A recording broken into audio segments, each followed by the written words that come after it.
Mi nombre es Janet Valdovinos y les hablaré de un estudio de caso, intervención multidisciplinaria e interdisciplinaria en una infante con hemisferectomía izquierda secundaria, síndrome de Rasmussen. El Rasmussen es una encefalitis, un proceso inflamatorio que se presenta como epilepsia refractaria de difícil control y resistente al medicamento. Evoluciona con hemiparesia progresiva y con un deterioro en el funcionamiento cognitivo. El manejo más efectivo que se ha propuesto es hemisferectomía, que es la extracción o la inhabilitación del hemisferio cerebral. El diagnóstico confirmatorio es posterior a la cirugía por patología. Es un síndrome muy raro. La incidencia es de 2.4 casos por cada 10 millones de jóvenes menores a 18 años. Existen algunos casos reportados en la literatura, pero estos están reportados más por el área médica desde el diagnóstico y el proceso de cirugía. Más existen escasos casos que hablan del proceso de rehabilitación desde la parte neuropsicológica y en estos se habla más desde esta parte de plasticidad, sobre todo en la hemisferectomía izquierda, la plasticidad del lenguaje, por ejemplo, pero no encontramos casos en donde se esté reportando los avances del paciente de manera integral. El objetivo es mostrar la integración del equipo, del equipo de trabajo multidisciplinario, diagnósticos obtenidos, inicio y proceso de intervención y los resultados clínicos hasta la fecha. Se presenta el caso de una menor de 10 años que compone una familia de 4, papá, mamá y una hermana menor. En el antecedentes del desarrollo no hay nada que llame la atención, por el contrario, tenemos una estimulación académica en la escuela de alto rendimiento bilingüe desde el preescolar y una estimulación extraescolar con gimnasia en primera infancia, aprendizaje de piano con método Suzuki. La evolución del padecimiento. A los 9 años, la menor presenta una epilepsia focal en septiembre del 2017 que no mejora con el medicamento y que evoluciona, por lo que en octubre del 2018 se presenta el diagnóstico como sospecha de encefalitis de Rasmussen. En diciembre de 2018, el neurólogo me invita a participar en el caso para hacer un proceso de valoración prequirúrgico. Desde aquí ya estamos hablando de que se comienza a integrar un equipo interdisciplinario. ¿Qué es un equipo multi e interdisciplinario? La multidisciplinariedad habla de una mezcla no integradora de varias disciplinas en las que cada uno conserva sus métodos y sus posiciones, pero trabajan con un objetivo.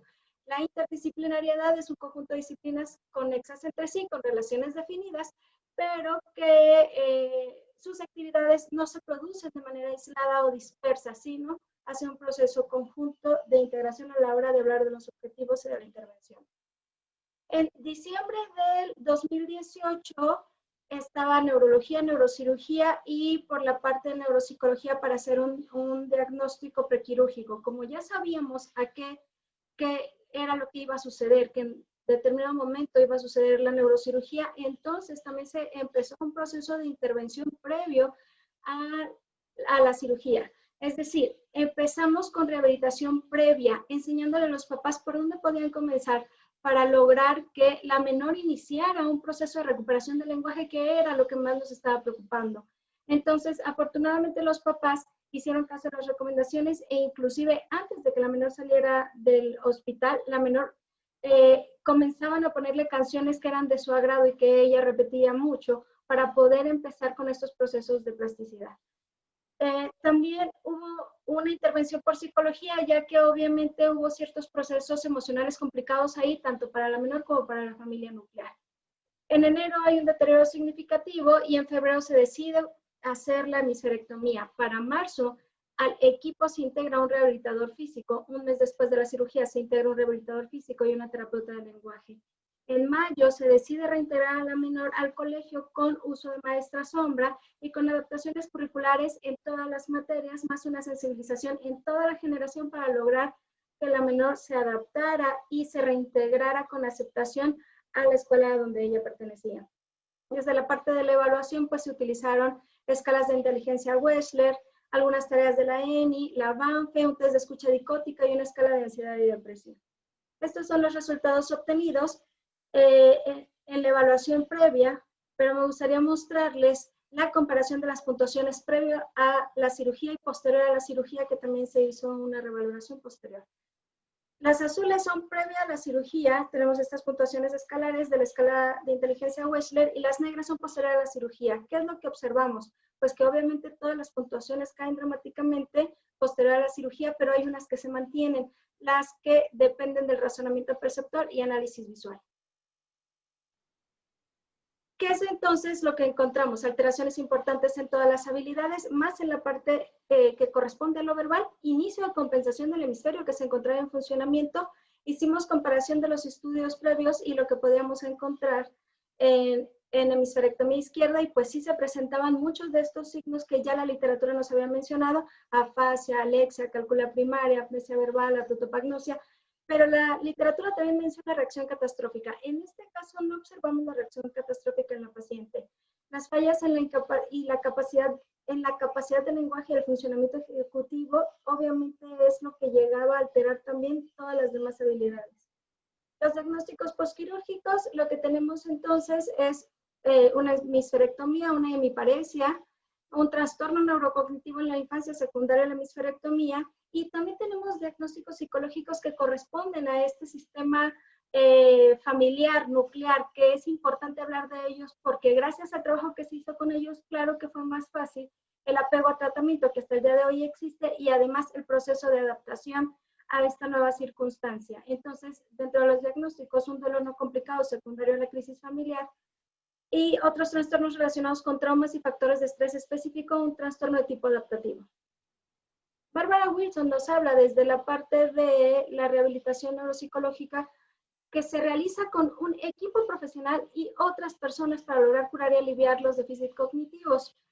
Es una sociedad, un trabajo en equipo entre profesionistas, pacientes, comunidad, familia, con un establecimiento de objetivos que comparten todos en común. Y también menciona que actualmente hay cada vez más conciencia de esta interconexión entre la cognición, la emoción y la conducta. Por tanto, son necesarios los abordajes holísticos, hablar de abordajes holísticos y hablar y reportar de estos abordajes holísticos. En marzo continuamos con todo este proceso de intervención. En mayo tenemos la primera reunión con el equipo para hablar respecto a las observaciones, avances, objetivos, retos y logros. En junio y noviembre tenemos reuniones con el colegio para hablar de los retos académicos y de esta parte de la interacción social. Para febrero se han mantenido todas estas terapias de las que ya hemos hablado, pero en marzo es una chiquita que se guarda mucho por esta situación de la pandemia, por indicación del neurólogo y del neurocirujano, porque es una chiquita que corre el riesgo de volver a convulsionar. Entonces, la indicación es: no se puede enfermar. Para mayo intentamos volver a retomar las terapias, solo logramos retomar 2 con una frecuencia mucho menor de la que llevábamos, la de neuropsicología y la de terapia del lenguaje. Esto porque también ella acude a la escuela todavía en línea y hizo muchas horas en la computadora, y ella misma dice: computadora ya no. ¿Cuáles son los logros actuales? Logra marcha independiente con arrastre ocasional de pie derecho, ha comenzado trazos simples con mano derecha, logra conversaciones cortas. Obviamente su comprensión es mejor que la expresión, aunque su comprensión también se ve baja para lo esperado para la edad. Uso de frases de 3 palabras y sigue presentando algunas anomias o varias anomias. Se mantiene a la par de sus compañeros en el rendimiento académico con las adaptaciones curriculares y ha iniciado proceso de lectoescritura con mano izquierda. Algunas actividades de la vida diaria las realiza con independencia, otras con ayuda. La socialización es una de las mayores habilidades de la menor y logra la interacción con mucha compensación, uso de mímica. Los padres han logrado apego al tratamiento, que es de aplaudirse. La madre ha tenido un rol bastante activo en toda esta parte del diagnóstico y actualmente es miembro activo de Fundemi, que es una fundación de hemisferectomía, y promueve que se conozca el síndrome de Rasmussen, apoya a otros niños y familias que también se les ha dado el diagnóstico y que se les ha propuesto una hemisferectomía.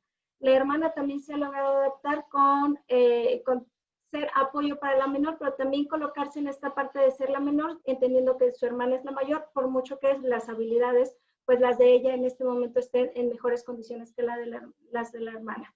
Aún faltan muchos retos cognitivos y sociales y académicos, pero vamos de avance. Dentro de las discusiones, ¿qué me gustaría comentar? Es necesario hablar de equipos multidisciplinarios modulados desde el neuropsicólogo. Es importante saber que el neuropsicólogo puede coordinar estos equipos multidisciplinarios, porque al final de cuentas, multidisciplinarios e interdisciplinarios, porque al final de cuentas, una vez resuelta la parte médica, el paciente se suele quedar con los rehabilitadores y desde la parte de rehabilitación necesitamos tener objetivos claros que todas las partes que intervienen con el paciente conozcan. Entonces necesitamos tomar un rol activo para poder coordinar estos equipos. Lo otro, los reportes de caso actualmente desde el área de neuropsicología deberían de esclarecer la intervención de otras disciplinas y otros especialistas dentro de la rehabilitación. Normalmente lo que observamos son puntuaciones antes de la intervención y puntuaciones posterior a la intervención. Sin embargo, no se esclarece que realmente hay todo un equipo atrás que también está realizando una intervención que es importante mencionar, porque al final de cuentas, los avances cognitivos en los pacientes no se logran exclusivamente con la intervención neuropsicológica que se realiza, se logra junto con todo lo que realiza la familia, el entorno y el entorno social y las otras disciplinas que también intervienen en la rehabilitación. Entonces, para ser justos, necesitamos hablar también de ellos a la hora de reportar los avances de un paciente. Y por último, necesitamos obviamente comparar las puntuaciones obtenidas después de un año de intervención, pero no se ha logrado secundario a la pandemia. Aquí está la bibliografía. Este es el equipo multidisciplinario con el que empezamos a trabajar y pues un agradecimiento enorme a la familia. Muchas gracias.